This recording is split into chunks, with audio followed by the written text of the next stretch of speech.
Bed was to be a happy event for a tired child. For me, it was terrifying. While some children might complain about being put to bed before they have finished watching a film or playing their favorite video game, when I was a child, nighttime was something to truly fear. When I was a child, nighttime was something to truly fear.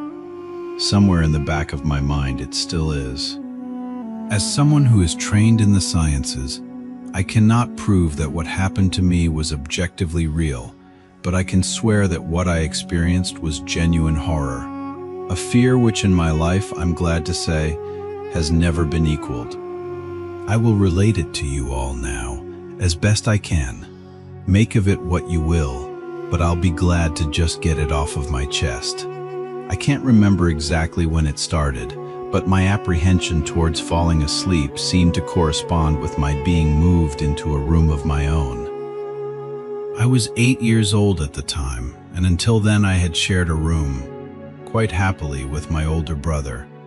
As is perfectly understandable for a boy 5 years my senior, my brother eventually wished for a room of his own, and as a result I was given the room at the back of the house. It was a small, narrow, yet oddly elongated room, large enough for a bed and a couple of chests of drawers, but not much else. I couldn't really complain because even at that age I understood that we did not have a large house, and I had no real cause to be disappointed, as my family was both loving and caring. It was a happy childhood during the day. A solitary window looked out onto our back garden. Nothing out of the ordinary, but even during the day, the light which crept into that room seemed almost hesitant. As my brother was given a new bed, I was given the bunk airbeds which we used to share.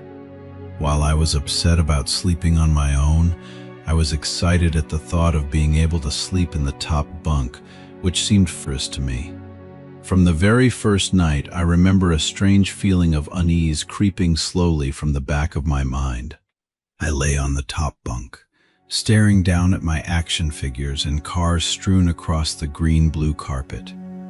As imaginary battles and adventures took place between the toys on the floor, I couldn't help but feel that my eyes were being slowly drawn towards the bottom bunk, as if something was moving in the corner of my eye.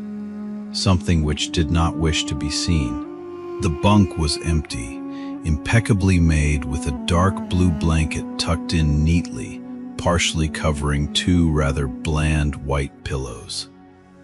I didn't think anything of it at the time. I was a child, and the noise slipping under my door from my parents' TV bathed me in a warm sense of safety and well-being. I fell asleep. When you awaken it can take a few moments for you to truly understand what is happening. The fog of sleep hangs over your eyes and ears even when lucid. Something was moving, there was no doubt about that. At first I wasn't sure what it was.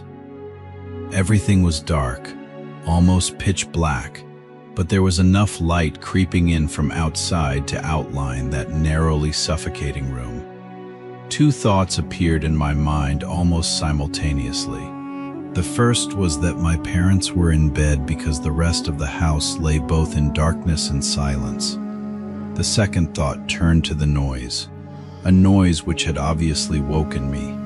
As the last cobwebs of sleep withered from my mind, the noise took on a more familiar form. Sometimes the simplest of sounds can be the most unnerving.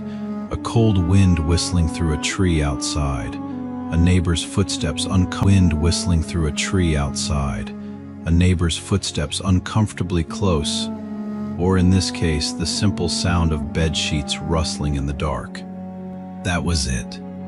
Bed sheets rustling in the dark, as if some disturbed sleeper was attempting to get all too comfortable in the bottom bunk. I lay there in disbelief, thinking that the noise was either my imagination or perhaps just my pet cat finding somewhere comfortable to spend the night. It was then that I noticed my door shut as it had been as I'd fallen asleep. Perhaps my mom had checked in on me and the cat had sneaked into my room then. Yes, that must have been it. I turned to face the wall, closing my eyes in the vain hope that I could fall back to sleep. As I moved, the rustling noise from underneath me ceased. I thought that I must have disturbed my cat, but quickly I realized that the sleep, and much more sinister. As if alerted to, and disgruntled by, my presence, the disturbed sleeper began to toss and turn violently, like a child having a tantrum in their bed. I could hear the sheets twist and turn with increasing ferocity. Fear then gripped me, not like the subtle sense of unease I had experienced earlier, but now potent and terrifying. My heart raced as my eyes panicked, scanning the almost impenetrable darkness. I let out a cry. As most young boys do, I instinctively shouted on my mother. I could hear something stir on the other side of the house, but as I began to breathe a sigh of relief that my parents were coming to save me, the bunk bed suddenly started to shake violently as if gripped by an earthquake, scraping against the wall, the sheets below me thrashing around as if tormented by malice. I did not want to jump down to safety, as I feared the thing in the bottom bunk would reach out and grab me, pulling me into the darkness. So I stayed there, white knuckles clenching my own blanket like a shroud of protection. The wait seemed like an eternity. The door finally and thankfully burst open, and I lay bathed in light while the bottom bunk, the resting place of my unwanted visitor, lay empty and peaceful. I cried and my mother consoled me.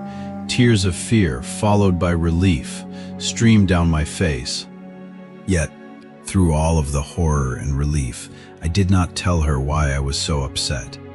I cannot explain it, but it was as though whatever had been in that bunk would return if I even so much as spoke of it or uttered a single syllable of its existence.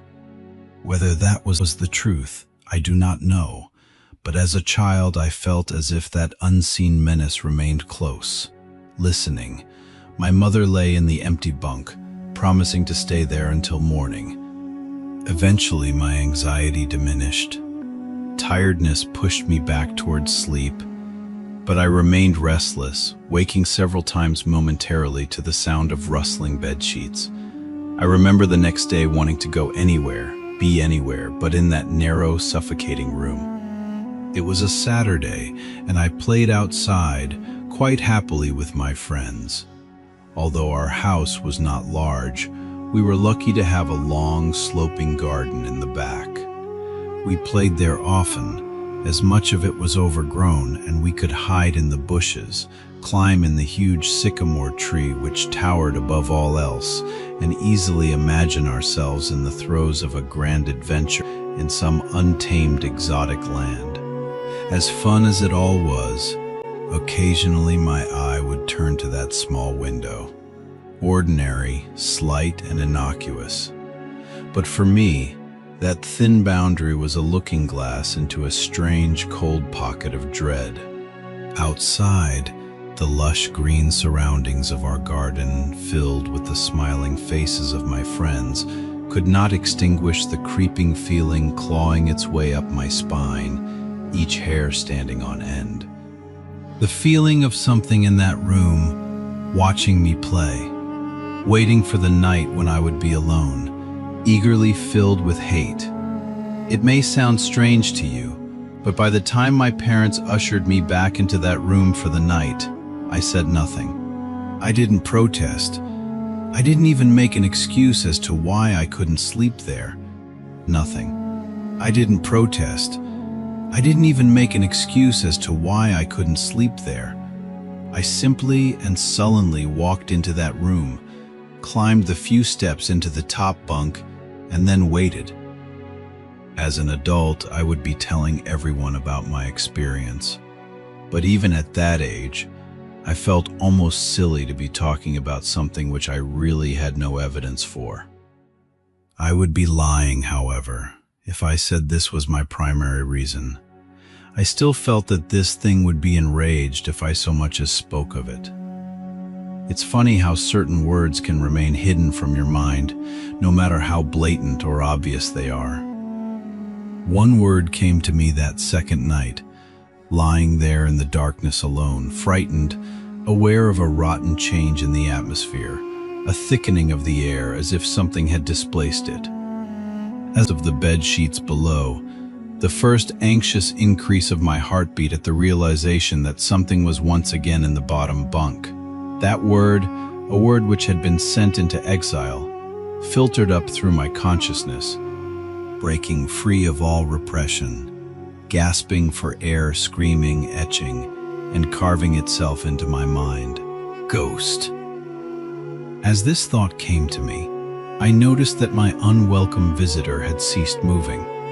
The bed sheets lay calm and dormant, but they had been replaced by something far more hideous. A slow, rhythmic, rasping breath heaved and escaped from the thing below. I could imagine its chest rising and falling with each sordid, wheezing, and garbled breath. I shuddered and hoped beyond all hope that it would leave without occurrence. The house lay, as it had the previous night, in a thick blanket veiled, all but for the perverted breath of my as yet unseen bunkmate. I lay there terrified. I just wanted this thing to go, to leave me alone. What did it want? Then something unmistakably chilling transpired. It moved. It moved in a way different from before. When it threw itself around in the bottom bunk, it seemed unrestrained, without purpose, almost animalistic. This movement, however, was driven by awareness, with purpose, with a goal in mind. For that thing lying there in the darkness, that thing which seemed intent on terrorizing a young boy, calmly and nonchalantly sat up. Its labored breathing had become louder, as now only a mattress and a few flimsy wooden slats separated my body from the unearthly breath below. I lay there, my eyes filled with tears. Unearthly breath below. I lay there, my eyes filled with tears. A fear which mere words cannot relate to you or anyone else coursed through my veins. I would not have believed that this fear could have been heightened, but I was so wrong. I imagined what this thing would look like, sitting there listening from below my mattress, hoping to catch the slightest hint that I was awake. Imagination then turned to an unnerving reality. It began to touch the wooden slats which my mattress sat on. It seemed to caress them carefully, running what I imagined to be fingers and hands across the surface of the wood. Then, with great force, it prodded angrily between two slats into the mattress. Even through the padding, it felt as though someone had viciously stuck their fingers into my side. I let out an kind by violently vibrating the bunk as it had done the night before. Small flakes of paint powdered onto my blanket from the wall, as the frame of the bed scraped along it, backwards and forwards. Once again I was bathed in light, and there stood my mother, loving, caring as she always was, with a comforting hug and calming words which eventually subdued my hysteria. Of course she asked what was wrong, but I could not say. I dared not say. I simply said one word over and over and over again: nightmare. This pattern of events continued for weeks, if not months. Night after night I would awaken to the sound of rustling sheets. Each time I would scream so as to not provide this abomination with time to prod and feel for me. With each cry, the bed stopping with the arrival of my mother, who would spend the rest of the night in the bottom bunk, seemingly unaware of the sinister force torturing her son nightly. Along the way, I managed to feign illness a few times and come up with other less than truthful reasons for sleeping in my parents' bed. But more often than not, I would be alone for the first few hours of each night in that place. The room where the light from outside did not sit right, alone with that thing. With time, you can become desensitized to almost anything, no matter how horrific. I had come to realize that for whatever reason, this thing could not harm me when my mother was present. I'm sure the same would have been said for my father, But as loving as he was, waking him from sleep was almost impossible. After a few months, I had grown accustomed to my nightly visitor. Do not mistake this for some unearthly friendship. I detested the thing. I still feared it greatly, as I could almost sense its desires and its personality, if you could call it that, one filled with a perverted and twisted hatred yet longing for me. Of perhaps all things, my greatest fears were realized in the winter. The days grew short, and the longer nights merely provided this wretch with more opportunities. It was a difficult time for my family. My grandmother, a wonderfully kind and gentle woman, had deteriorated greatly since the death of my grandfather. My mother was trying her best to keep her in the community as long as possible. However, dementia is a cruel and degenerative illness, robbing a person of their memories one day at a time. Soon she recognized none of us, and it became clear that she would need to be moved. Soon she recognized none of us, and it became clear that she would need to be moved from her house to a nursing home before she could be moved. My grandmother had a particularly difficult few nights, and my mother decided that she would stay with her. As much as I loved my grandmother and felt nothing but anguish at her illness, to this day I feel guilty that my first thoughts were not of her, but of what my nightly visitor may do should it become aware of my mother's absence. Her presence being the one thing which I was sure was protecting me from the full horror of this thing's reach. I rushed home from school that day and immediately wrenched the bedsheets and mattress from the lower bunk, removing all of the slats and placing an old desk, a chest of drawers, and some chairs which we kept in a cupboard where the bottom bunk used to be. I told my father I was making an which he found adorable, but I would be damned if I'd give that thing a place to sleep for one more night. As darkness approached, I lay there knowing my mother was not in the house. I did not know what to do. My only impulse was to sneak into her jewelry box and take a small family crucifix which I had seen there before. While my family was not very religious, at that age I still believed in God and hoped that somehow this would protect me.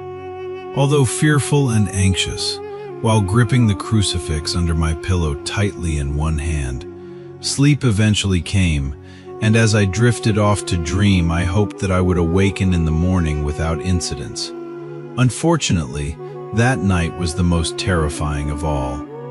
I woke gradually. The room was once again dark. As my eyes adjusted, I could gradually make out the door and the walls, some toys on a shelf, and even to this day, I shudder to think of it, for there was no noise, no rustling of sheets, no movement at all. The room felt lifeless, yet not empty. The nightly visitor, that unwelcome, wheezing, hate-filled thing which had terrorized me night after night, was not in the bottom bunk. It was in my bed. I opened my mouth to scream, but nothing came out. Utter terror had shaken the very sound from my voice. I lay motionless. If I could not scream, I did not want to let it know I was awake. I had not yet seen it. I could only feel it. It was obscured under my blanket. I could see its outline, and I could feel its presence, but I dared not look. Will never forget. When I say that hours passed, I do not exaggerate. Laying there motionless, in the darkness, I was every bit a scared and frightened young boy. If it had been during the summer months, it would have been light by then. But the grasp of winter is long and unrelenting, and I knew it would be hours before sunrise, a sunrise which I yearned for. I was a timid child by nature, but I reached a breaking point, a moment where I could wait no more, where I could survive under this intimately deviant abomination no longer. Fear can sometimes wear you out, make you threadbare, a shell of nerves leaving only the slightest trace of you behind. I had to get out of that bed. Then I remembered the crucifix. My hand still lay underneath the pillow, but it was empty. Then I remembered the crucifix. My hand still lay underneath the pillow, but it was empty.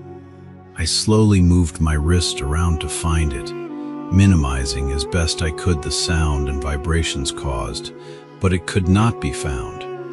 I had either knocked it off of the top bunk, or it had, I could not even bear to think of it, been taken from my hand. Without the crucifix, I lost any sense of hope.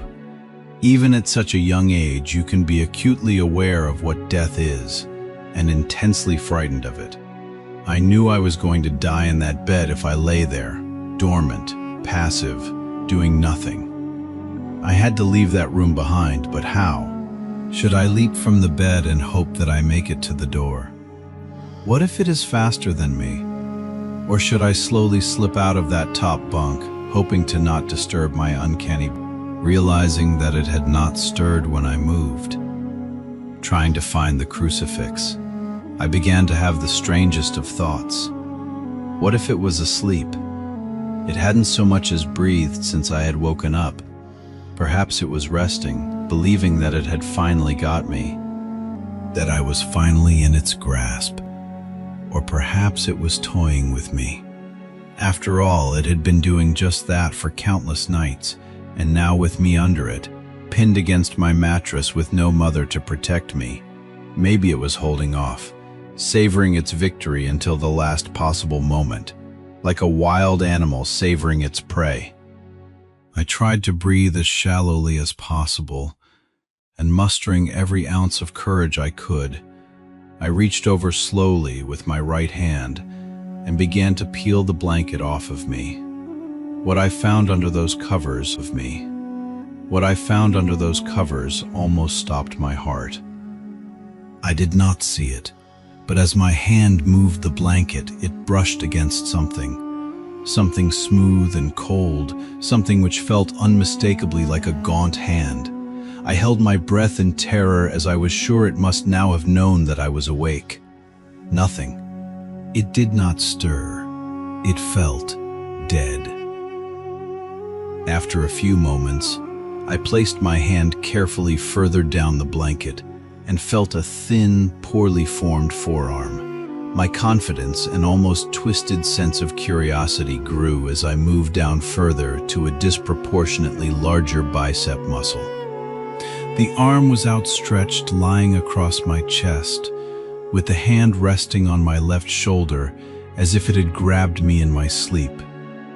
I realized that I would have to move this hope to escape its grasp. For some reason, the feeling of torn, ragged clothing on the shoulder of this nighttime invader stopped me in my tracks. Fear once again swelled in my stomach and in my chest as I recoiled my hand in disgust at the touch of straggled, oily hair. I could not bring myself to touch its face, although I wonder to this very day what it would have felt like. Dear God, it moved. It moved. It was subtle, but its grip on my shoulder and across my body strengthened. No tears came, but God, how I wanted to cry. As its hand and arm slowly coiled around me, my right leg brushed along the cool wall which the bed lay against. Of all that happened to me in that room, this was the strangest. I realized that this clutching, rancid thing which drew great delight from violating, sticking out from the wall like a spider striking from its lair. Suddenly its grip moved from a slow tightening to a sudden squeeze. It pulled and clawed at my clothes as if frightened that the opportunity would soon pass. I fought against it, but its emaciated arm was too strong for me. Its head rose up, writhing and contorting under the blanket. I now realized where it was taking me, into the wall. I fought for my dear life. I cried, and suddenly my voice returned to me, yelling, screaming, but no one came. Then I realized why it was so eager to suddenly strike, why this thing had to have me now. Through my window, that window which seemed to represent so much malice from outside, streaked hope. the first rays of sunshine. I struggled further knowing that if I could just hold on,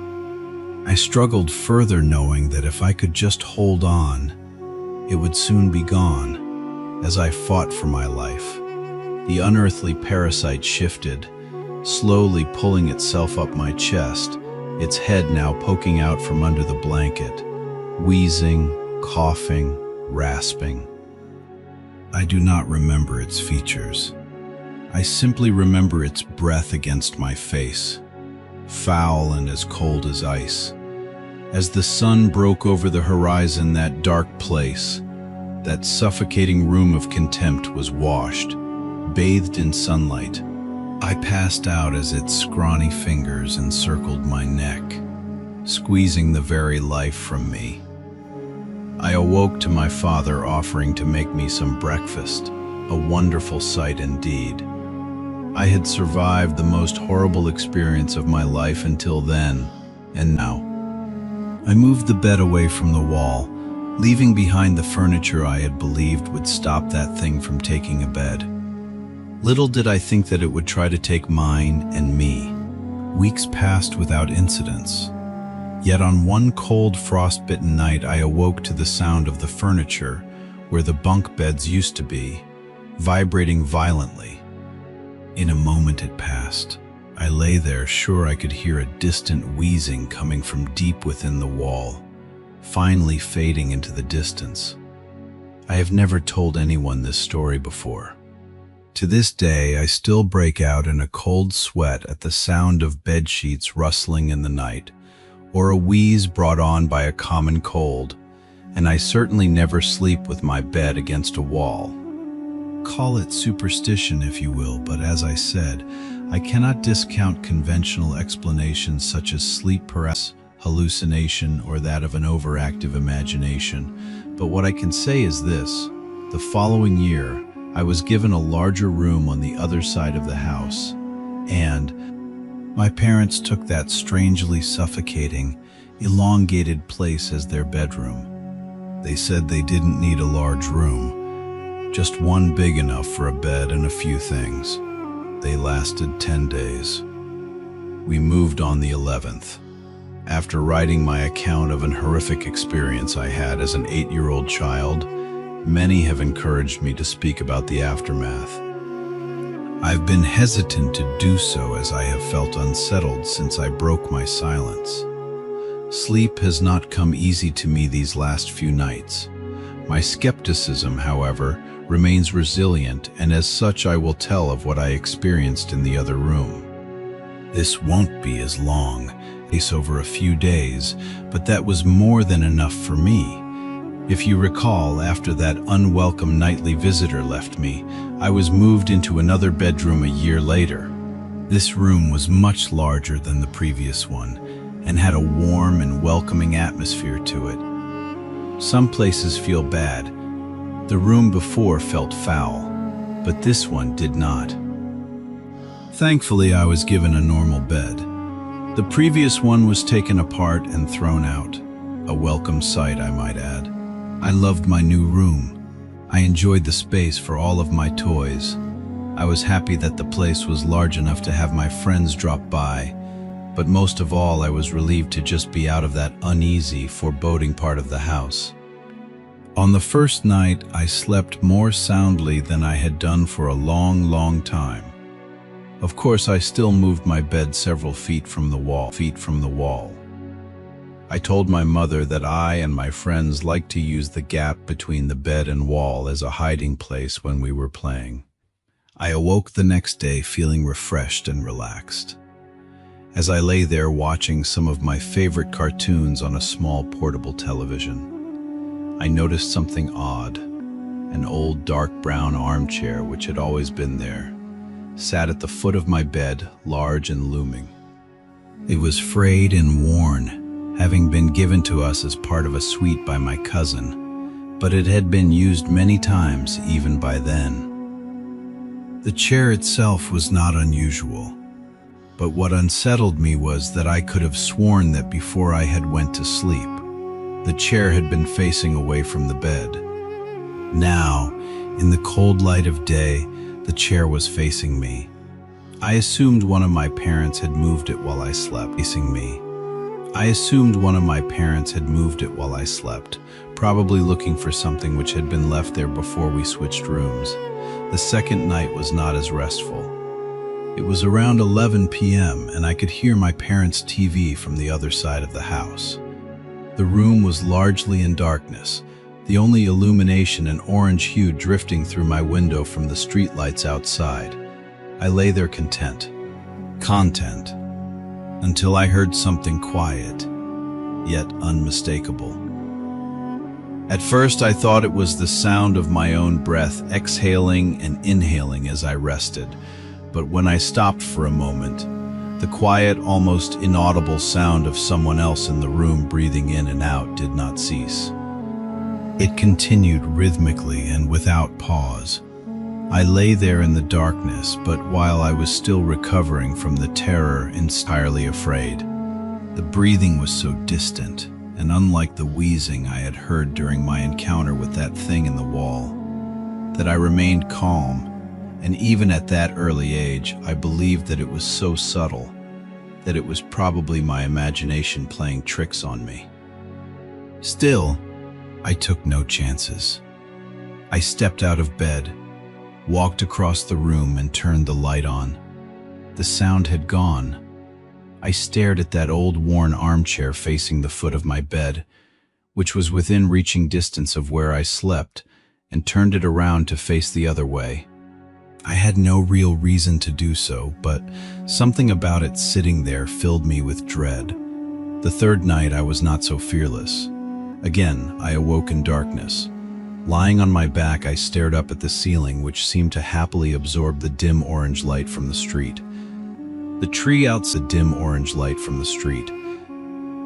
outside my window swayed in a calm breeze, casting a strange collection of improbable moving shadows across the room.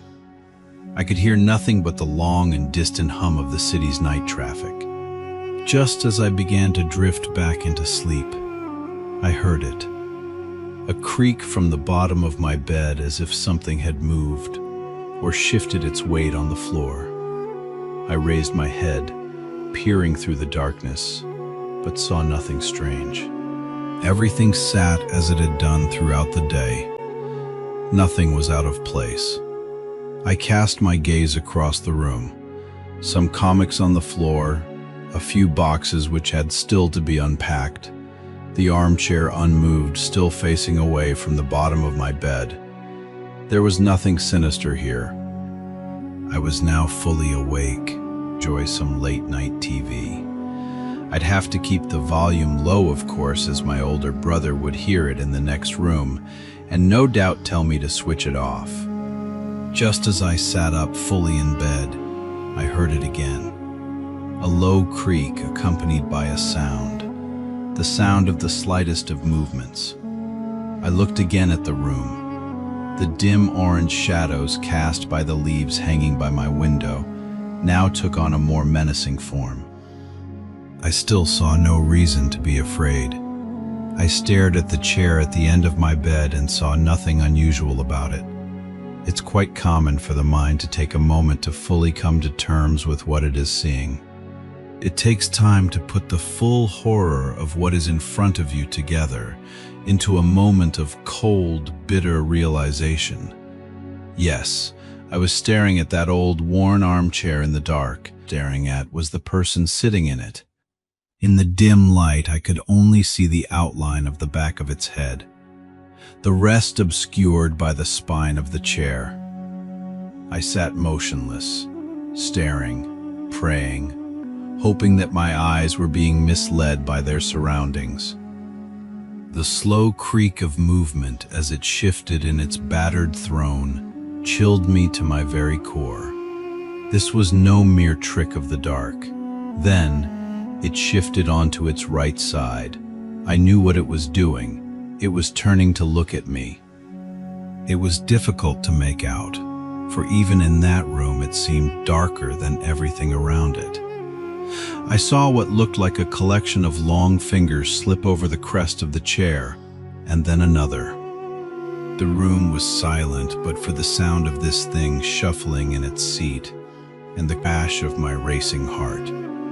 At first, I could only make out the outline of its forehead, but then it began to rise up, revealing 2 pinpoints of light in the dark recesses of its deeply set eye sockets. It was staring at me. I screamed, and within a moment my brother and mother came into the room, switching the light on, asking if I'd had another bad dream. I sat speechless, barely acknowledging them, staring intently at the now empty armchair. I was only in that room for another few days before we suddenly moved. I saw nothing for the remaining nights, except for my last sleep in that room where I awoke to the warm air of something breathing into my ear. I jumped out of bed, turning the light on. The slow, rhythmic breath of something unseen remained louder than before. The slow, rhythmic breath of something unseen remained louder than before. I spent the rest of that night on the couch in the living room. 2 years later, I slept soundly in my bed in our new house. There had been no other incidences, and I was sure I had left behind whatever strangeness had plagued me in that little average suburban home. I was, however, left one parting gift. My tormentors, and in my opinion the watcher in that armchair was a different entity to the thing in the elongated room, had one last surprise in store for me. Like an animal claiming its territory, I was not entirely out with their grasp. For one last terrifying moment, I felt the presence of those things. I lay there sound asleep, 2 years since those horrifying experiences. I was in the throes of a nightmare and suddenly happily safe and sound in my bed. The room was darker than usual. I breathed a sigh of relief as one does when waking from a nightmare. But the room was so dark, I could see nothing at all, as if something had snuffed out the light. I chuckled to myself, realizing that I must have pulled my blanket up and over my face while sleeping. The cotton blanket felt cool against me, but the air was a little too warm, almost stifling. Just as I was about to remove the blanket for some air, I heard fear gripped me, followed by anger and despair. Why could I not be left alone? I then did something most peculiar. I decided to speak to it. Perhaps this thing did not mean to harm me. Perhaps it was unaware of the terror it had caused. Surely a young boy deserved some mercy. As the breathing grew louder and closer, I began to cry. I could feel its presence on the other side of the blanket, its breath hanging over me like a stagnant wind.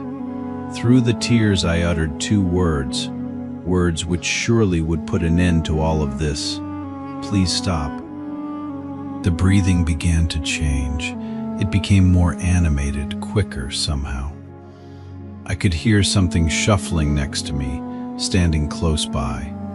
The breathing then moved, first back to the foot of my bed, and then slowly across the room, through the door, into the hallway, and then gone. Half crying, half elated, I lay in the still darkness, my face still covered by the blanket. You may consider this a victory of some sort, but I do not. If those things were real, I know now beyond a shadow of a doubt that their intentions were not misconstrued. They were twisted, filled with malice. I would normally never use such a word to describe anything, but it's as close to evil as I hope I ever come. How do I know that? I'll tell you how. Moments after that thing seemed to have left the house, something pressed forcefully down on top of me, pushing the blanket with great strength against my face. I could feel a large hand with long, thin fingers wrapping the covers around my skull, its nails imprinted upon me like razor-sharp ridges. I managed to slide down into the gap between the bed and the wall, quickly making my escape, clambering and screaming out of my room, waking my family. Make no mistake, That thing in the darkness tried to smother me to death. A few days ago, I submitted 2 nightmarish accounts from my childhood. Perhaps you best read them to truly comprehend what has befallen me. I had been compelled to silence, gripped by the irrational fear that somehow, even after all of these years, should I speak of it, that those things would seek me out and once again wreak havoc on my life. In the name of science and reason, I confronted those fears and set out to vanquish those tormented memories once and for all by sharing them with others. I have held on to my skepticism and rationality for dear life.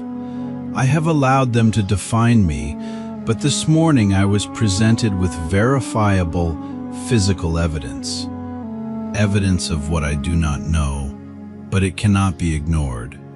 And it seems strange to me that the last few days have been so tainted by apprehension and misfortune after finally breaking my silence, that I can no longer rely upon entirely conventional explanations.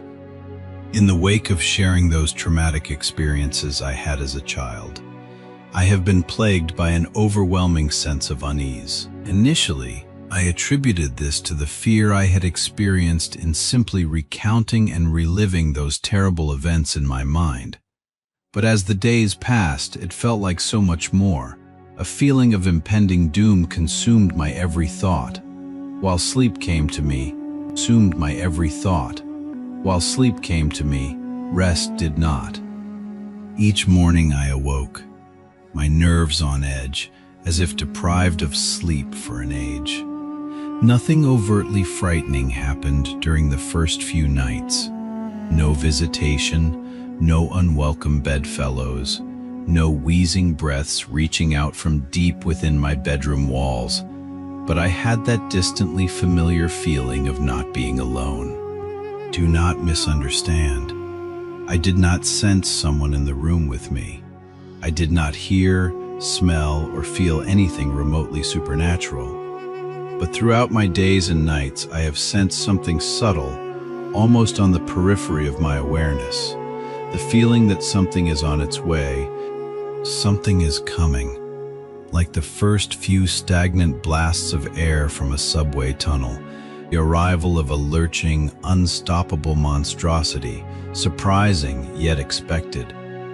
My sense of unease grew with each passing day, pushing its way under my skin, deep into my mind like some form of cancerous infection. I tried to focus my attention on various writing projects in a vain attempt to fill my mind up to the brim with other thoughts, hopefully leaving no room for those contaminated memories. But those thoughts came to me nonetheless. My anxiety gained momentum until I could think of nothing else. I had to do something. I had studied psychology for years at university. With this, I knew that anxiety is often the result of a loss of control, and that one of the most effective ways to combat it is to empower oneself. This is what I intended to do. Call it foolhardy. I was going to go back to that place, that house where those terrible events took place.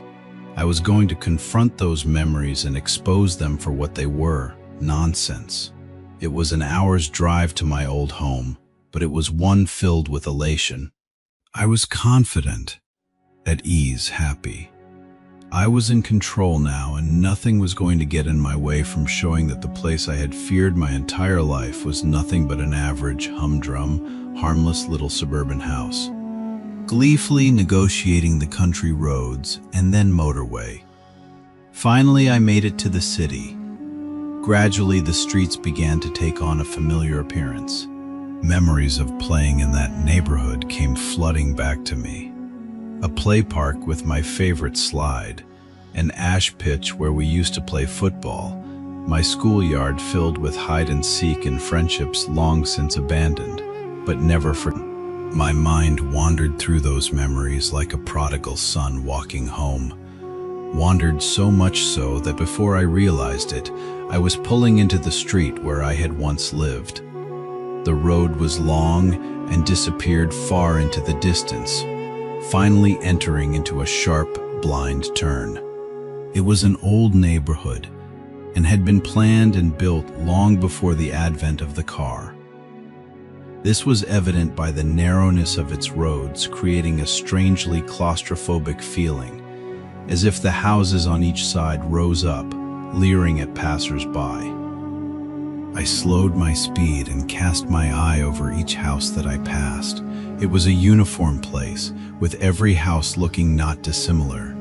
My heart suddenly began to beat faster as a cold chill crawled up my spine. There it was. There was the house. The street was quiet, almost lonely.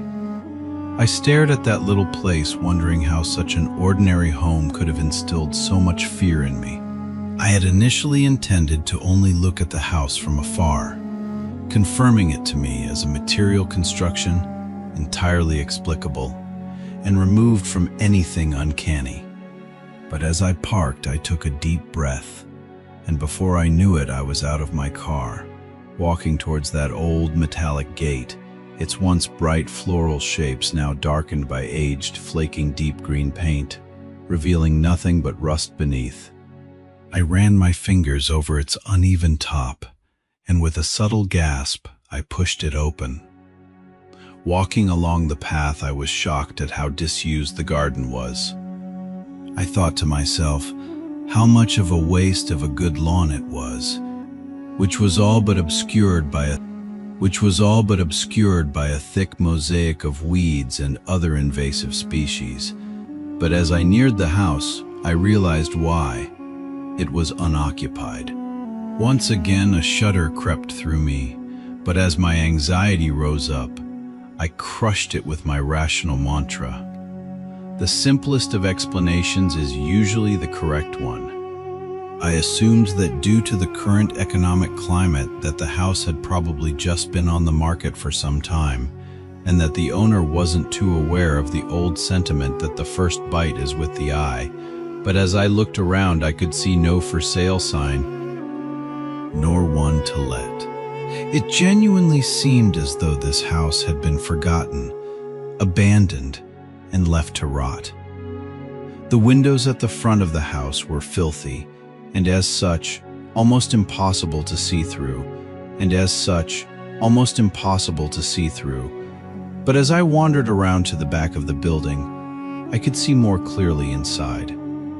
I would have imagined that a house such as this one would be empty, but on the contrary, it was entirely occupied by the trappings of a modern life.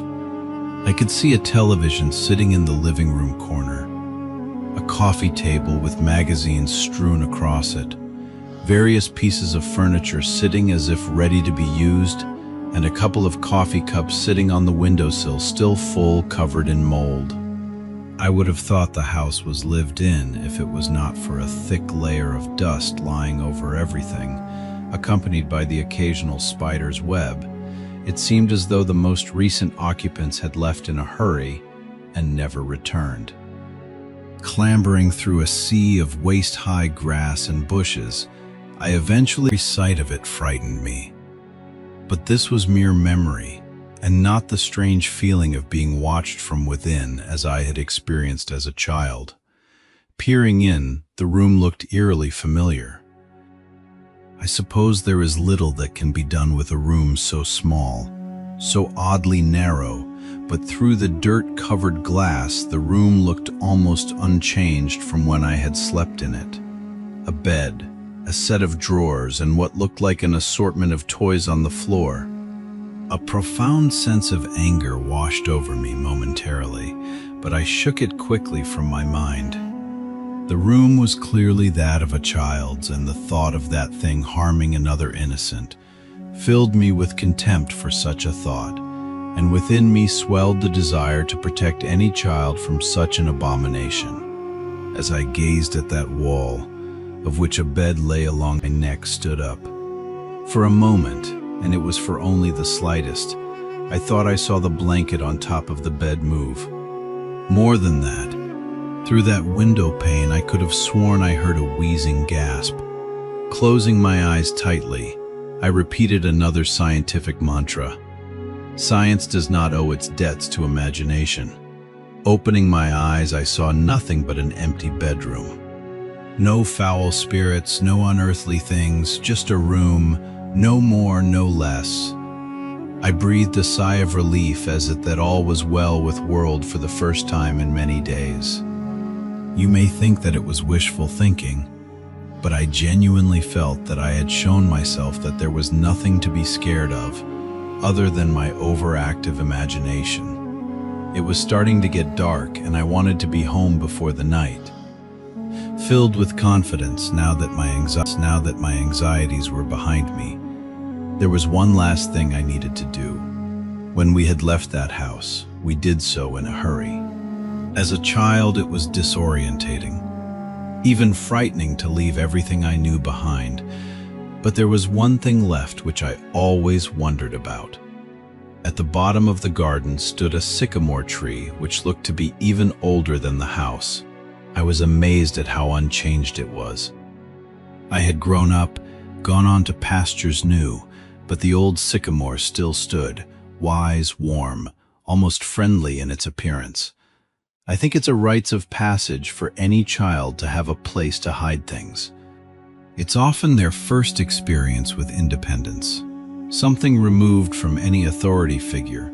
For me, my stash was halfway up the old sycamore. I'm sure I must have looked like a fool, but I happily and gleefully stash was halfway up the old sycamore. I'm sure I must have looked like a fool, but I happily and gleefully climbed the tree with abandon. The configuration of the branches had changed in places, but overall the happy memories of playing amongst the limbs of the old sycamore, of having a little piece of the world to myself away from everyone else, seemed vivid, as it was remarkable how much remained unchanged. Halfway up, I caught my breath and smiled to myself. In the central trunk of the tree lay a hollow. Whether it had been created by an animal or perhaps the tug of a gale on a weakened branch long ago, I do not know, but it was where I kept things. If I found something which I was sure would be taken from me for being inappropriate, into the hollow it would go.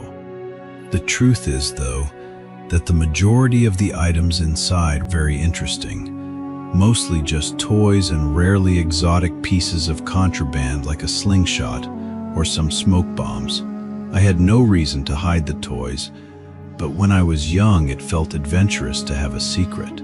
The hollow was dark and filled halfway with rotting leaves, no doubt deposited there from countless autumns. Nevertheless, I reached deep inside to see what remained. I couldn't believe it. I had found a toy that I had hidden there before we moved, all those years ago.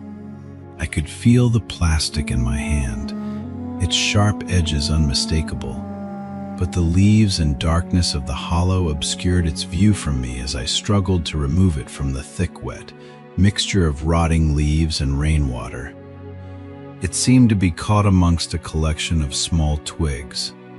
The reason I was so excited was that I knew when we moved that I had left one of my World War British soldier. It may not sound like much, but I had grown up on my family's stories of my grandfather's adventures during both wars, and while he had passed away before I was born, I would often act out exaggerated versions of the stories with this small soldier in the role of the hero. My intrepid grandfather. At the time I thought a hollow the perfect hiding place for a soldier. My delight, however, quickly turned to horror. I felt sick to my stomach, for as I pulled the soldier out, I realized it was not my toy, but something else entirely. Stuffed into the back of the hollow amongst the sludge, and now in my hand, was the skeletal remains of a small animal. The bones crunched together in my grip as the few small flakes of hair and flesh left on it putrefied between my fingers. I almost lost my balance as the rotten and potent smell of death escaped through my moist grasp, invading my senses. I climbed back down carefully, dejected. There was nothing else in the hollow. My toy was gone, probably taken by another child during the subsequent years. What remained of the poor animal? I buried under some loose earth in the garden. I left that place immediately. Despite my unfortunate encounter in the hollow, I still felt empowered. That I had actually plucked up the courage to revisit that place, to see how ordinary it really was, made me feel in control once more of my faculties. I did not at that time require anything other than a conventional explanation. I said goodbye to the old neighborhood, to that bad memory once and for the old neighborhood, to that bad memory once and for all, and began to make my way home. By the time I had driven onto the motorway, something had begun to filter through from the back of my subconscious. At first I disregarded it, dismissing it as my imagination. But as the sun shone its last and dipped below the horizon, I sensed the growing of a compulsion in me, an idea which seemed to have been born and nurtured for no good reason. No rationale, no sound causal footing, but one which had to be followed at all cost. I must get home. I increased my speed, zipping sporadically between the slower cars on the motorway, looking in the rear-view mirror, keeping an eye on what might be following. I had to get home. Again, I drove faster, constantly looking behind as if racing some unseen pursuer. I yelled, the sweat lashed off of me. What was happening to me? Please, just let me go home. White-knuckled. I finally made it off of the motorway and onto the country roads which would lead directly to my town. The roads were narrow and wound around the now bleak and ominous countryside. Darkness seemed to blanket the road in front of me. I turned my full beam on and breathed a sigh of relief to see a bright light again, even if artificial. The manic anxiety which had seemed to grip me on the motorway appeared to have diminished. However, I still glared into the rear-view mirror more often than I should have, just to make sure that there was nothing following me. What a ridiculous thought. To think of something chasing my car, to put myself and others in danger by speeding down a busy motorway. Madness. Still, madness or not, I had felt compelled to get away as quickly as possible, and even though I had managed to collect my nerves, the loneliness of the road I was on fueled my yearning for my own town, my own street, my own bed. Nervously, I traversed the web-like winding roads which seared through the countryside, feeling relieved at the first sign of a lamppost, of civilization, and of the boundaries of my town. I pulled up outside of my house, switching the engine off, and sat for a moment in silence. I had to stop all of this nonsense. Things coming out of walls, watchers smothering me at night, looking into someone's window like a prowler, all of this was lunacy. Tomorrow, I would start afresh. No more writing about my childhood experiences. No more reliving of dread-filled nights. Just getting back to normal, carrying out my work, spending time with my girlfriend, and most of all reaffirming my belief, faith and confidence in science and rationality. Then the thing in the back seat leant over, grabbed me by the shoulder and breathed a foul, rancid breath from deep inside its lungs down the back of my neck. I scrambled for the door, my arms flailing around looking for the lock. Fear possessed me, shook me, a fear I remembered all too well. A fear from all those years ago, lying awake at night in that sickening room. The inside of the car had grown much colder, but that was nothing compared to the icy fingers burrowing into my shoulder. The door handle popped in my panicked grip, and I fell out of the driver's seat onto the pavement. For the briefest of moments, I thought I caught a glimpse of something in the back seat, vague, the form of an old man, yet twisted and distorted, grinning from ear to ear.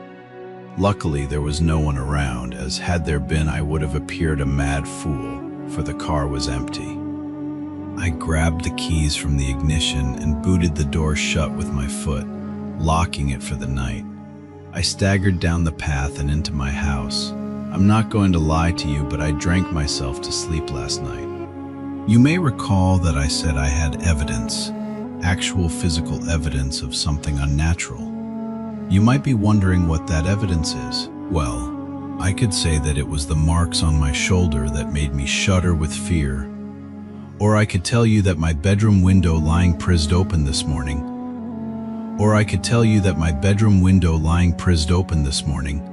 By what looked like claw marks has left me dreading tonight or any other. But no, none of that scared me as much as what I saw today upon waking. Sometimes the most frightening of messages are the most simple, for lying on my chest as I awoke this morning was a toy soldier. The soldier I had hidden in that hollow all those years ago returned to me as an adult, bitten in half. Last night was the most heart-wrenching and frightening of my life, so much so that I can barely bring myself to contemplate it. By now, I will have submitted what occurred during my visit to that cursed place I once called home, a visit which heralded the return of my childhood fears. No matter what foul thing befell me then, nothing could have prepared me for last night.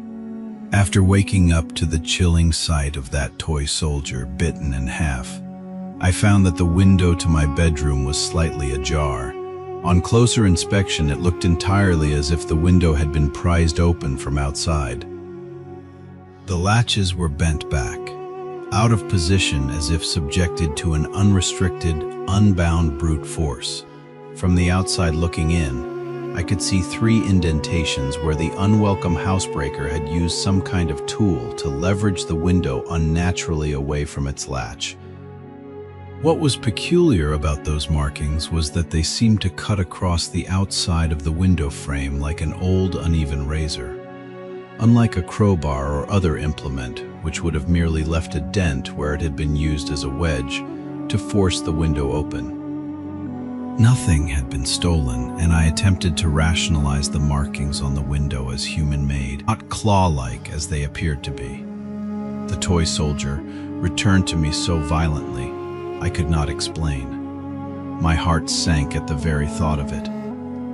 I knew it was a message, but it seemed to me to be more of a twisted joke, announcing the arrival of my childhood predator, rather than something to be puzzled over or interpreted. I spent the morning checking each room of my house and its contents. Nothing was missing. I could only hope that whatever that fiend had been in the backseat of my car the previous night, that it had only wished to frighten me one last time and then be on its way. Perhaps its reach would be weakened so far from my childhood bedroom.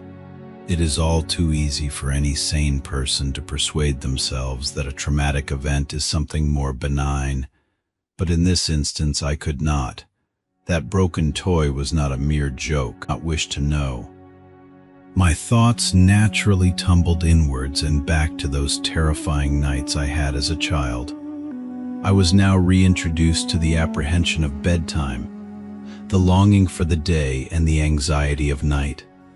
Like an old and relentless enemy, my fear grew throughout the day, festering inside of me, leading to strange and ominous thoughts about the consequences of unwittingly bringing that thing home. Do not misunderstand me. My fear was not simply for my own safety. As a child, I believed that my nightly visitor was transfixed and consumed by wanting me. But I did not feel that my loved ones were in any danger. This, however, had changed. I did worry. This time, I did feel nothing but fear for my loved ones. Because you see, I do not live alone. My girlfriend and I moved in together over 2 years ago. I have caused enough damage now that I do not wish to speak her name and will simply refer to her as Mary. Mary and I had had a happy existence, and in fact, we were very much in love. This coming Christmas morning, I was going to propose to her, but that beautiful moment has now been bitterly taken away from me by that rancid abomination. I knew that Mary would be home that evening. She works in events and promotion, and as a result is often away from home for days at a time, traveling around the country coordinating various conferences and exhibitions. I do not complain about this, as she and I both know that I am a solitary character, and that the odd few days of solitude normally do me good, allowing me to dive headlong into my writing, absorbing each and every word undisturbed. Despite this, I always miss her. And with the events of the past week, reliving those torturous nights and then allowing them to return, I had missed her far more acutely than I had ever previously done so. She arrived at around 6 p.m., and I greeted her with a smile, a warm embrace, and a passionate kiss. I tried to hide my perturbed state of mind from her, but Mary knows me better than anyone I have ever met, and immediately inquired, "What's wrong?" I tripped and fumbled through my words as I explained to her that I had written a story about my childhood and that exploring those dark and twisted memories had left me distraught. Mary has an incredibly caring nature, and she immediately lay her suitcase and bags on the floor, sat me down on our couch, asked me to talk about the whole ordeal, but I couldn't. I couldn't mention this thing. This wretch which had now found its way to our home, an invisible and twisted invader which had been led there by my idiotic curiosity. At the time I felt that she would think me mad, but now how I wish I had told her the truth. If there is one thing more damaging to a relationship than a lie, it is a half-truth. Not because it is deceitful, but because it is a corruption of the truth, perverted and abused to suit the teller's needs. I told her my half-truth. I told her about my story, that of the thing in the narrow room and the watcher at the end of my bed. But that is where the truth ended and a lie began. I deliberately and deceitfully mentioned that it was of course just my imagination, and neglected to talk of my experiences of returning to the scene of those depraved crimes. Knowing that she would see the damaged window latch and claw marks, I spun my web as I told a grand tale about waking up to a burglar attempting to break into our house and having to chase them away. I was quite the hero. I lied to her, and she showed me great sympathy and kindness for my deception. I was embarrassed by the truth then, and I am ashamed of my lie now. If I had been truthful, then perhaps we could have faced this menace together, but instead that thing took advantage of my dishonesty and put a wedge between us. The events of last night desecrated the most important thing in the world to me. Nighttime arrived in all of its bleakness and was unwelcome. I lay in the darkness waiting. Sleep next to me, each breath a soothing reminder of companionship. But despite my growing aversion to loneliness, I would have no sleep that night. I knew from experience that when my uninvited guest would show itself, it would do so with subtlety, increasing its grip on me with each visitation, as if requiring time to build up its strength, a leech feeding on my fear for succor. My nerves kept me on edge, which fought back the oncoming onslaught of sleep admirably. In the end, though, biology won, and as my bedside clock lumbered towards 4 a.m., sleep took me. The relaxing blanket of nightly oblivion, anxiety washed away, my worries a distant memory, sinking deeper into the soft mattress below, and finally into a long-sought-for rest. Sleep, no matter how deep, is rarely all in deeper into the soft mattress below, and finally into a long-sought-for rest. Sleep, no matter how deep, is rarely all-encompassing. For as I hovered over the cusp of a dream, something began to bother me, something invasive yet distant. I slowly opened my eyes and allowed them to adjust to the darkness. Mary lay soundly asleep, and I calmed myself by listening to her breathing in the night. Inhale was followed by exhale again and again. Rhythmically, hypnotically, I began to drift towards sleep once more, but no, there it was, something else, distinct, yet undefinable. It was distant, out of the way, almost obscured or smothered as if coming from behind something. I strained my ears in an attempt to define it, but it was all too quiet. I remained in the bed for a second. That almost inaudible sound grated on me, like broken glass on a raw nerve. Sleep was now abandoned, and with much frustration I decided to reluctantly investigate the source of the noise. I sat up in the bed and listened intently. It was unlike any other sound I had ever heard. Quiet, low, but as my mind adjusted to the noise, I slowly began to piece its nature together. It was most certainly obscured by something, but the closest thing I could relate it to was a repetitive murmur. I heard something similar previously when I was a child visiting my grandmother in a nursing home. A place which had left an impression on me, seeing the wandering residents confused and of a fractured mind, meandering around the grounds like lost inmates, murmuring repetitively to themselves of days gone past, repeating nonsensical stream of indecipherable words uttered by someone in the throes of confusion. I turned to check on Mary, watching her chest rise and fall with each breath. Assured that she was undisturbed, I left the bed. As I stood up, I recognized immediately that the murmuring was louder. While dark, I had left a light on in the hall as I always do, which crept under the door and allowed me to view the room in a dim but visible way. I looked around to see if anything was out of place, but the room appeared as expected. My mind ambled back to that night as a child in the second room, when noises could be heard from some unseen yet ever-present menace. I took a step forward, and as I did so, the noise once again grew in volume, while I was still at a loss in deciphering the words. I could now hear the character of the voice. It was old, scratched by age with a harsh, guttural undertone to it. The words were being repeated at a frantic pace and seemed anxious, yet muffled by some unknown barrier. I was frightened, but I drew strength from Mary being in the room, and with a deep breath filled with trepidation, I took another slow and silent step forward, my bare feet cushioned by the cold floor below.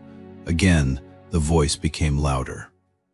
I wasn't sure if I was imagining it, but I could have sworn that it had become more agitated as I drew closer. The next step I took shook me to my very core, for as that murmuring, garbled voice grew louder still, amongst the rambling, graveled sound of it, I heard a word which shot an icy shudder through my bones. A word to be feared.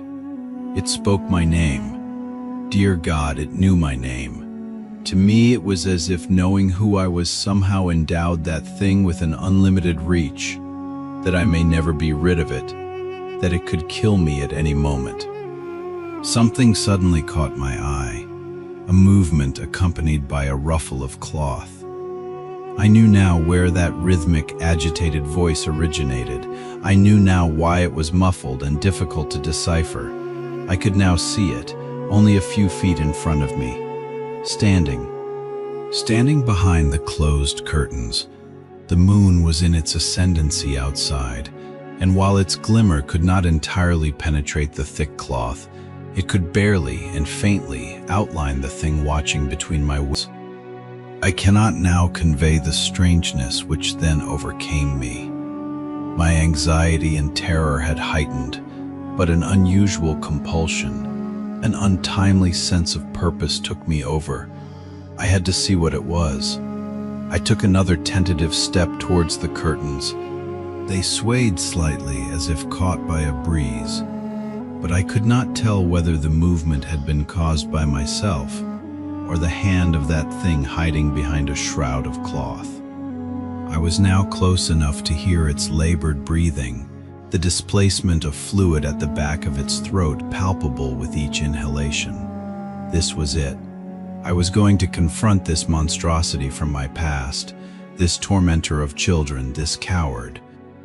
Raising my right hand slowly, I accidentally touched the fabric of the curtain, causing a subtle ripple which parted the momentarily.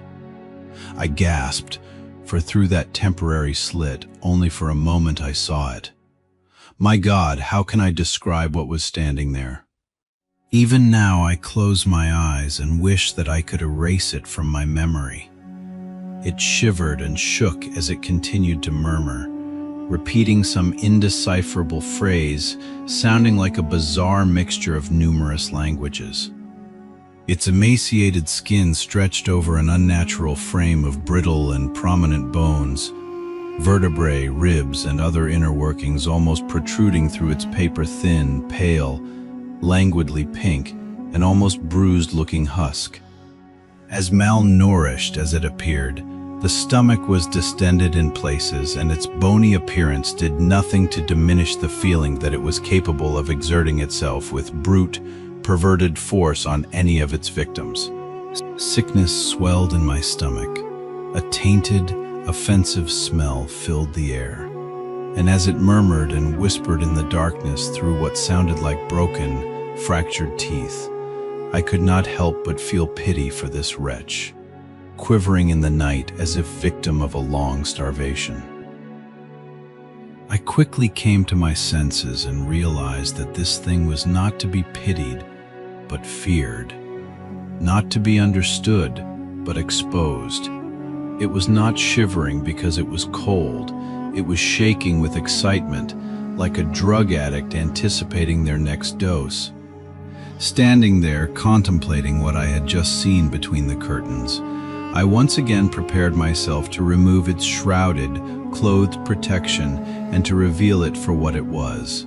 A cold-hearted vandal, a prowler of the worst kind, a deviant festering in own delectation. As I once again raised my hand to draw the curtain, something caught my attention. Its incessantly confused, gravelly, and inarticulate whispers squeezed through that broken mouth and uttered the three most terrifying words I have ever heard. "Look behind you." Momentarily I froze, but love is a powerful motivator. Had I been on my own, fear would have taken me, shaking any possibility of resistance from my mind. But with Mary sleeping soundly in the same room as that thing, shielding someone I loved from that wretch was my only thought. I turned around slowly, and as I did so, I could hear it wheezing, gasping, groaning for air. At a quarter turn, I could smell its breath. The stench of death hung in the air, plague-like and foul. Then I heard another voice. It was not that horror in the darkness, but Mary. She let out a scream which startled and distressed me to my very core, a scream which will haunt me for the rest of my days. I turned quickly and laid eyes on it, but it wasn't behind me, it was on the bed. It writhed and rasped, but it wasn't behind me, it was on the bed. It writhed and rasped, wheezing in delight, its bony spine curved with the anguish of countless years protruding through a ragged, torn piece of cloth which hung loosely over its torso in a vain attempt to appear almost human. But was it human? Had it once been human? Or was it something so vile, so despicable, so utterly and sorrowfully contemptible that no man or woman could ever attempt to quantify or understand it? I sprung forward towards it, grabbing, hitting, pulling at that thing with every ounce of my strength, its loose skin slipping through my hands. It squeezed and forced Mary's face into her pillow with glee, as its other limbs arched and contorted, tearing at her nightdress, running its long, starved fingers over. Mary's screams were muffled by the pillow as I began to fear that she was being suffocated. I shouted, I yelled, I pleaded with that thing to leave her alone, to take me, to do anything it wanted, but that only served to animate the fiend to even greater depths of depravity. It was hurting her, cutting her, my beautiful Mary. Suddenly it stopped attacking her, but it still kept one of its brittle, gangly, and gaunt yet weighted hands on the back of Mary's head, pushing her face further into her pillow. I had my hands around its putrid neck, trying as best I could to strangle the beast, but my efforts were in vain. Its scrawny frame belied its overpowering strength. I watched in sickly disbelief as it began to run its cadaverous fingers through Mary's hair. Slowly, I could now hear the twisting and cracking of bone, the popping of cartilage, the snapping of tendons. Thank God it was not coming from Mary. I was now on its back, with my arm wrapped around its throat and my chin rubbing against the abrasive skin of its shoulder. As its spine dug sharply into my stomach, it twisted its head in an entirely inhuman way. Its neck clicked and groaned under the strain with every arthritic movement, as if hindered by 1,000 years of rigor mortis. It was now looking at me. I have heard it often said of some people that they cannot see the forest for the trees, but now I truly appreciate that sentiment. So close was I to its black, icy stare that I could not take in its surrounding features. I increased my grip. I swore. I screamed. I would have torn its throat out. I swore. I screamed. I would have torn its throat out if I could have, but it was all in vain as it continued to run its scrawny fingers through Mary's hair nonchalantly while looking at me. I don't think I will ever truly recover from the sound which seeped out through what I assumed to be its approximation of a grin, a wheezing sigh, a grunt, something which sounded very close to a sinister, otherworldly laugh. As its face touched mine, its eyes stared deep into me. Not even my reflection was returned. Two looking glasses into a sanctuary for the dark, devoid of light, happiness, and love. It was staring as if it wished to say something, as if it was trying to communicate a simple idea to me. Malice. With a wrenching, stuttered, and violent movement, it tore an entire fistful of hair from it, an open wound. Then it was gone. Mary did not scream. She merely whimpered. I turned the bedside lamp on, but no words of care or sympathy could console her. She wept uncontrollably. The bed was soaked in blood, which had seeped out from the numerous scratches on her back and the large cut where an entire section of her hair had once been. I hugged her, told her that everything would be all right. Then she looked at me. Looking at her tear-filled eyes, I knew what she thought immediately. She thought I had attacked her, that I had done those terrible things to her. Of all the experiences I have had, the look of betrayal, disgust, and contempt on Mary's face will remain the most painful. She is gone. After composing herself, she gathered up some things and left. I tried to explain. I tried to tell. Who would believe such a preposterous story? She simply said that she would not call the police, but that if I ever attempted to contact her, she would do just that. To her, I was the aggressor, not that thing. As she left, she turned to look at me one last time and then burst into tears. I know now that I have lost her forever.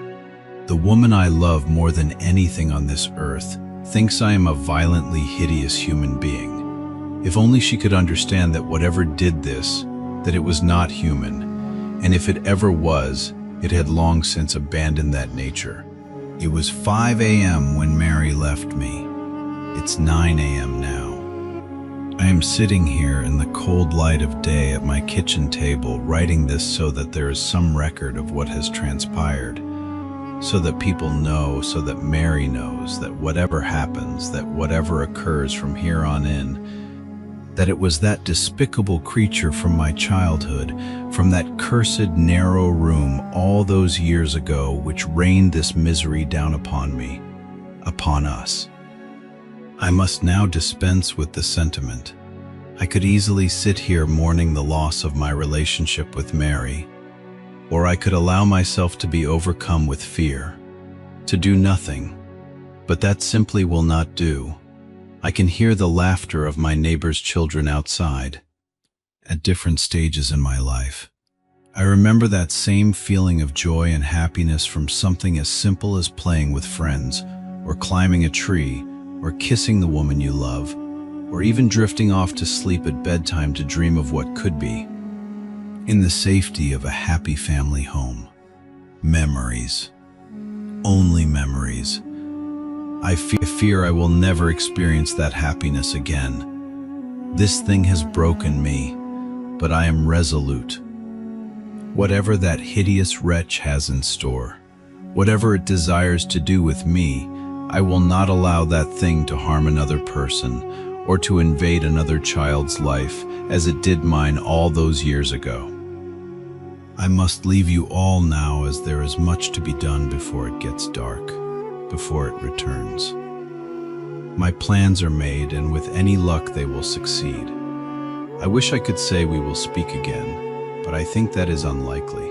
I hope you understand what must be done. Because tonight, I'm going to kill it. I'm shaking as I write this. I was released by the police less than 2 hours ago, and I am compelled to record the events of the past day and night as quickly and as accurately as possible. In some ways, I know that I should not. For my own sanity, I must divulge what has happened. It is far too important. Should I ever allow myself to be swayed by the mechanical, rational nature of the world once again, these words should serve to remind me that what is unseen is both mysterious and frightening. After Mary left, I knew that I had lost her forever. But rather than be consumed by depression and inaction, I was invigorated by one purpose, by one thought, by one idea that I knew I had to carry out. I had to destroy that thing, for I could not allow the chance that it may one day hurt my loved ones or desecrate the innocence of another child. I also knew that I faced death, but feeling that I had already lost everything. That was a small price to pay. It is said that revenge also knew that I faced death, but feeling that I had already lost everything. That was a small price to pay. It is said that revenge is a dish best served cold, but having waited my entire adult life to be rid of this thing, its memory and the shadow that it had cast upon me, I met the proposition of killing this fiend, this corrupt and perverted force, with a smile on my face. That night it would be dead, even if I had to drag it to hell with me. Busying myself for the next few hours, I packed a bag and wrote a letter to Mary and my family explaining what had happened and that they weren't to blame. I phoned my mother and father, then my brother, just to hear their voices one last time. But I did not let on that I thought I may never speak to them again. My mother's intuition led her to ask if everything was all right, I reluctantly saying goodbye. At about 7 o'clock, I made my way out to the car. The sun had already set, and the street seemed eerily quiet, as if the scene of an unattended funeral. I sat in the driver's seat, leaving the door on the other side open, awaiting my most unwelcome passenger. By 9 o'clock, nothing out of the ordinary had occurred. The place remained deserted, and the cold night air flowing through the open door was beginning to bite. As I sat there, contemplation echoed through my mind. I ruminated on the nature of this cadaverous parasite. One question rose out of a sea of thoughts, towering above all else, unmoving and continuous. Can you kill something which is already dead? I did not know if this was a thing of the grave, or some unworldly specter which could be considered a lie. Just as I was re-evaluating my plan, there it was. It was subtle at first, but there was a small, almost indistinguishable shift in the suspension of the car. Had it been any other circumstance, I would have put this down to a gust of wind pushing and pulling at the chassis, but I was all too familiar with that feeling from all those years ago, as the bunk bed would shift slightly with that thing climbing into the bottom bed. I knew its foul calling card. The air grew denser as if contaminated by some nearby corpse. It was in the car with me, unseen, yes, but there nonetheless. As I heard the slightest of whispered breaths from the back seat, I leant over and calmly closed the passenger door. I turned the key in the ignition, and as I pulled out of the street, I could have sworn I heard a quiet yet distinctly malicious snigger. Did it know what I had planned for it? Our destination was not far, but the roaming hills through which our taken country road penetrated rose up and diminished with regularity, a stark reminder of the ominous isolation of night. Occasionally on the way I could hear something from behind, but I refused to look for that thing in the dark. Patience. It would not be long before I would confront it. The irony hit me. I was worried about scaring off the same thing which had terrified and tortured me as a child. I had to be resilient, and so drove carefully and calmly through the countryside, swamped by darkness, hoping that my unearthly passenger would not suspect me. I arrived. The wheels of the car struggled and slid on the undergrowth as I headed off of the narrow country road. The landscape lit on the undergrowth as I headed off of the narrow country road. The landscape had opened up, and as I looked at the broken and rotting trees around me, I felt that it was fitting to come to this bleak place in the cold night to destroy that bleakest of things. The land suddenly came to an abrupt end, a cliff etched out from an old quarry, looking deep into the black waters of the lake below. The cliff edge was relatively flat, and had in fact at one time housed a road which had subsided into the lake decades earlier. The local kids would tell stories about the vengeful ghosts of those killed during the subsidence, but they were just stories, or perhaps they weren't. In the past I would have disregarded such tales, but who would believe mine if I told it to them now? I switched the engine off and parked several meters away from the cliff edge, switching off any lights and composing myself for what would come. I sat in that car for what seemed a lifetime, the only company given to me by the occasional splash of water against the cliff below. I waited. This thing was smart of that, there was no doubt. It had toyed with me, relishing the pain and torment it had caused as only something of a coldly frozen intellect could. For this reason I knew it would suspect me, and perhaps even flee if I brought the car too close to the cliff's edge. I had to wait for it to attack, let it feed, let it revel and gorge itself on me. Perhaps then it would not notice as I slowly plunged the car into that dark, icy water below. I was going to drown the bastard. I had appraised the potential consequences in my head and reasoned that there would be a moment of a slim opportunity to escape from the car just before it reached the edge. Mary and I used to go there occasionally, a place to be together away from everything else, and it did not look nearly as stark during a summer's day. I therefore had the place in mind and knew it well. The drop was at least 30 feet to the depths below, and I did not want to be in that car as it hit the water, nor trapped inside with that abomination. I waited, then I heard it, slowly at first, and then increasing in rate and volume, a rasping, wheezing breath from behind. Strangely, it sounded more labored than before. Each breath a struggle filled with fluid, rotten and decayed. A shiver ran up my spine. A rank, foul smell began to fill the air. The breath drew closer from behind. My heart began to fast as I looked up and saw the windscreen begin to ice up from inside. I could see my breath, a natural thing indeed, but what was unnatural was the breath visibly moving across my face from the side. I turned slowly. I wanted to cry. I wanted to leave, run into the night, but I had to stay. I could not allow it to escape. It was sitting in the passenger seat. I was staring at it, and it at me. Hunched over, covered by darkness, contorted, gaunt hands seized as if fighting rigor mortis, it slowly moved towards me. One bony leg cracked and groaned as it slid over my lap and onto the other side. Oh God, it was sitting on me. It pulled itself in close to me, and through a shard of light provided by the moon, I saw its face, provided by the moon. I saw its face. Skin hung from its jagged features.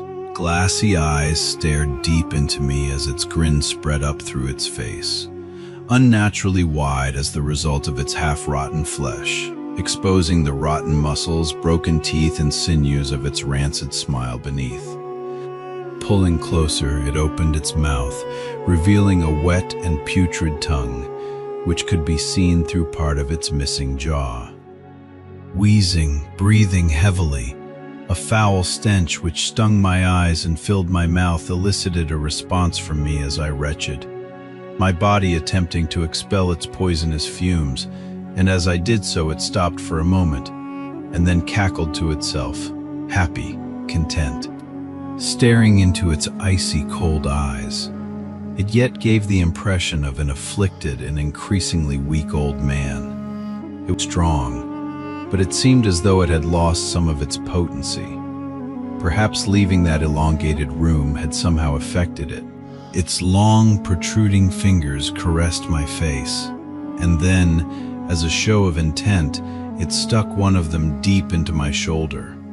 I screamed as it bent and twisted inside of me, the rotting fiend moving its finger to cause the maximum amount of damage and pain that it could. As it did so, its other hand slid down against my body. It touched me.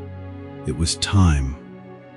With my free arm, I turned on the ignition, and though my shoulder was still pinned to the seat, I managed to fight through the pain, put the car into gear, and took off as fast as I could. The creature flailed and screamed. It attempted to climb over me into the back seat, but I held on with all of my strength. The thoughts of what it did to Mary enough to fuel my rage. We raced towards the edge of the cliff, and I eyed the driver's door frantically. As we neared our icy plunge, I screamed in anger at its festering, rancid face and pushed it off of me. It scrambled into the back seat for dear life as I scrambled for mine by unlocking the car door. It was too late. The car careered over the cliff face, and before I knew it, we hit the dark water, splitting the black glass-like surface with tremendous force. I should have died then, but an airbag took the brunt of my impact, although I still managed to scrape my head across the door frame. Dazed, I looked around. The sound that I heard coming from that thing was malformed yet familiar. The squeal of some demonic child soon gave way to the anguished intelligence, which knew that it faced almost certain death. The water was frozen and poured in through the now twisted open car door with such force that it winded me. I gasped for air as my unwilling prey now did. It writhed and twisted as it looked for an exit. Spying the open door, it pulled itself through the water towards me. I curled up my fist and smashed it into that thing's face. Pieces of rotten flesh flaked off under the impact as a dark black liquid oozed from the resulting wound. Again it attempted to get past me, and I knew that to keep it in that car, long enough to drown, that I would have to die with it.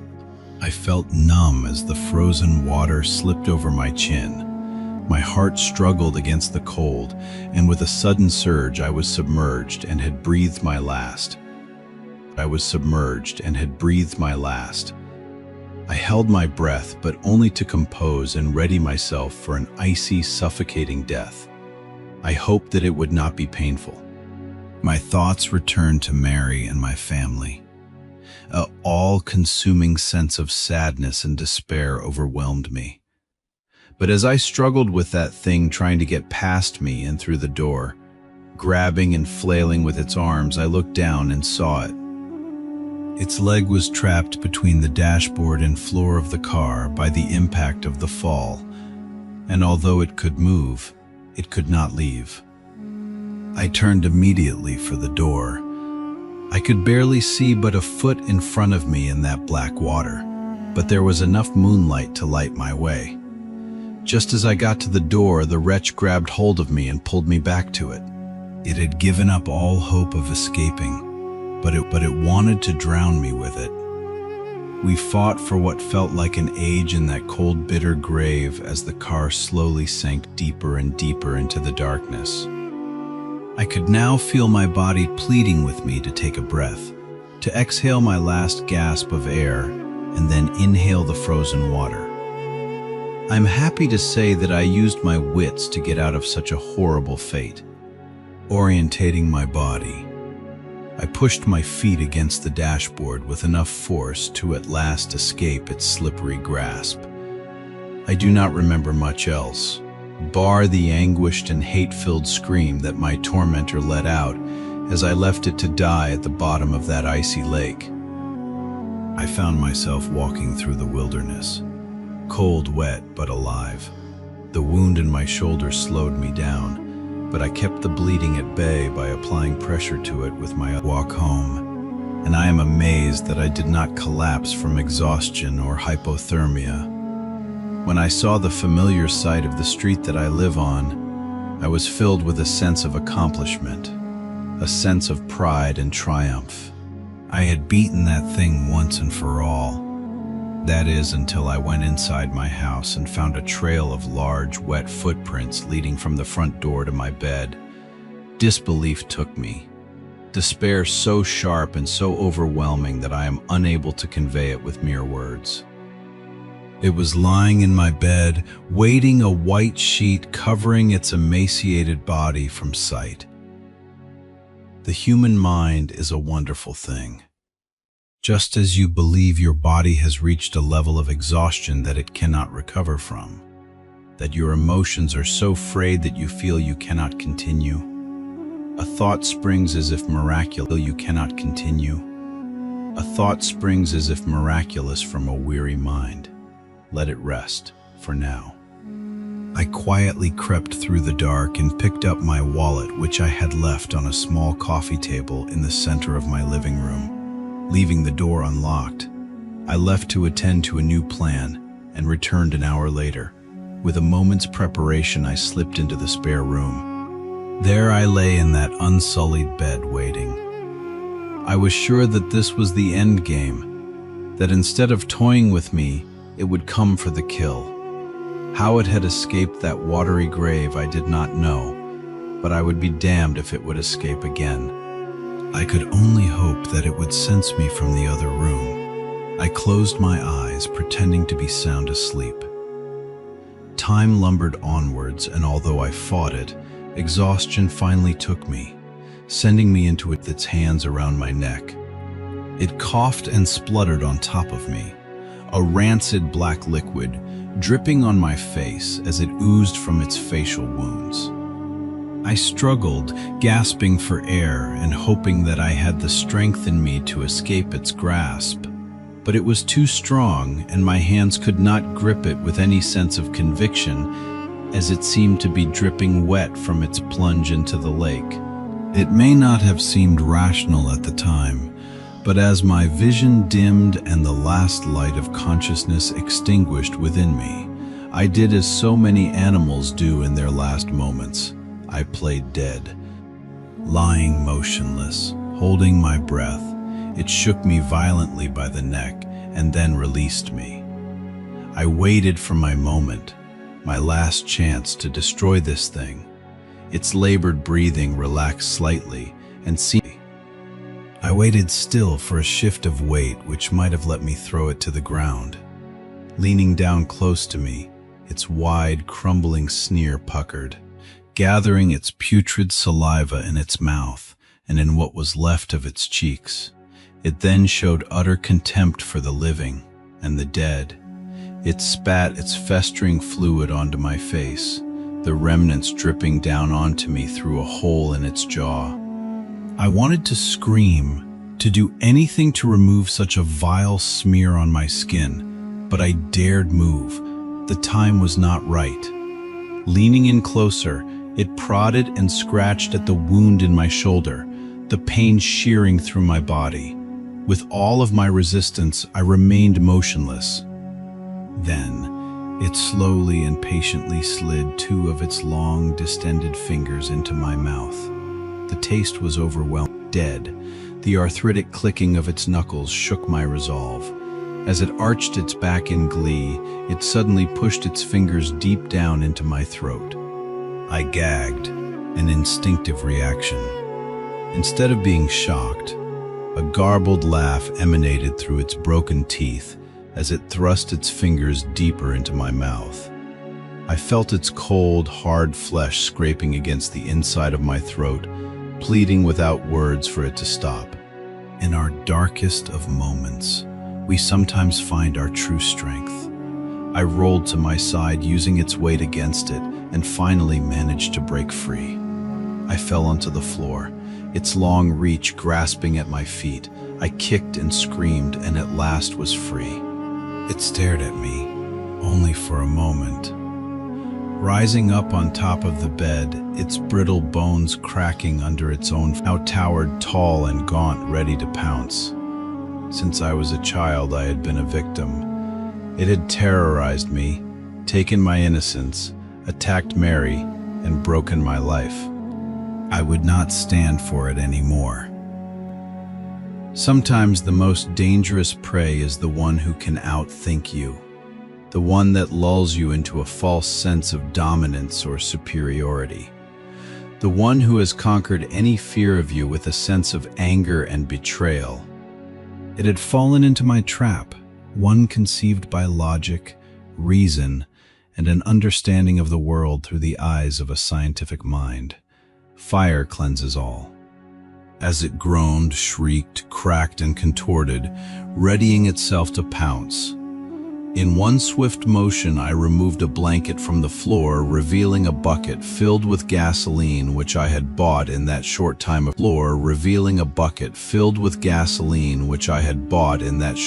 of preparation. I threw it as hard as I could, the liquid splashing all over that horror and the bed. It grinned at me, mocking my very existence, making light of my pain and the agony it had caused. From my pocket I pulled out a lighter, lit it and threw it onto that wretched thing. It writhed and screamed in agony, parts of its flesh crumbling away, searing into nothing in front of my very eyes. I almost felt sorry for it. Let it burn. The fire got out of hand. Thankfully, a neighbor heard the screams and saw the smoke, calling the fire brigade. I remember nothing of how I escaped. I spent several hours in hospital being treated for light smoke inhalation and painful burns to my hands. It still hurts as I type, but as with many perhaps there will be a few scars, but I can live with that. The police arrested me shortly afterwards, believing me a murderer. They suspect that I killed someone in that fire and find it entirely suspicious that I have a deep wound in my shoulder and scratches over my body.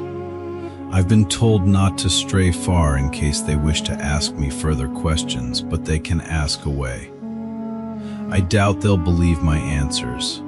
They found no remains, nor any evidence that someone else was there, bar a strange outline of a figure etched deep into the bed and wall. It looked as though whatever had been there attempted an escape, but I do not think it accomplished this. A weight has now been lifted from my shoulders, one which I now realize was always there, since I was a child, in fact. I believe that thing had an effect on me even from distance. Whole again. I'm devastated that I've lost Mary, and my house can be written off as I'll probably be charged with arson after they realize I started the fire, which means I can kiss goodbye to any insurance claim. My hands ache, as does my shoulder, but my spirit does not. I'm writing this from a hotel room. It's small and unassuming, but it will suit my purpose. Tonight I intend to sleep and dream, as I did as a child, before that wretch invaded my life. I believe that it was my rationality which saved me, my logical thought which allowed me to destroy such an evil. But I will never escape the conclusion that there is much more to life beyond the veil, out there in the darkness. It is a world I have seen and do not care to revisit. But tonight I will rest, and tomorrow I will build my life again with the confidence. Tonight I will rest, and tomorrow I will build my life again with the confidence that my unwelcome guest is gone forever. I can feel it. I know it. It will take time for me to adjust, and perhaps my mind will play a trick or two along the way.